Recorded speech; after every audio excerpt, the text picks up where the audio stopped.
と下から80ぐらいで鴨居が入ってます。ただの鴨居じゃなくて構造体の一部、ここを上げたいところまで上げたいけど、そしてあっち側に階段を作りたいので、床を上げた時点でもう頭が打ちます。自分の肩ぐらいになります。で、こいつを大工さんとかに相談して上に上げたい、ギリギリ上まで上げたいです。30日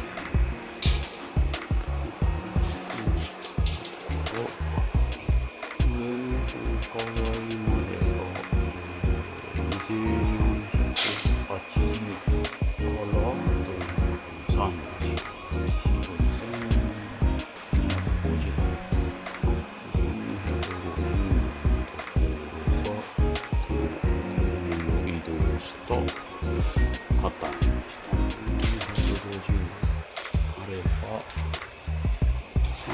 から303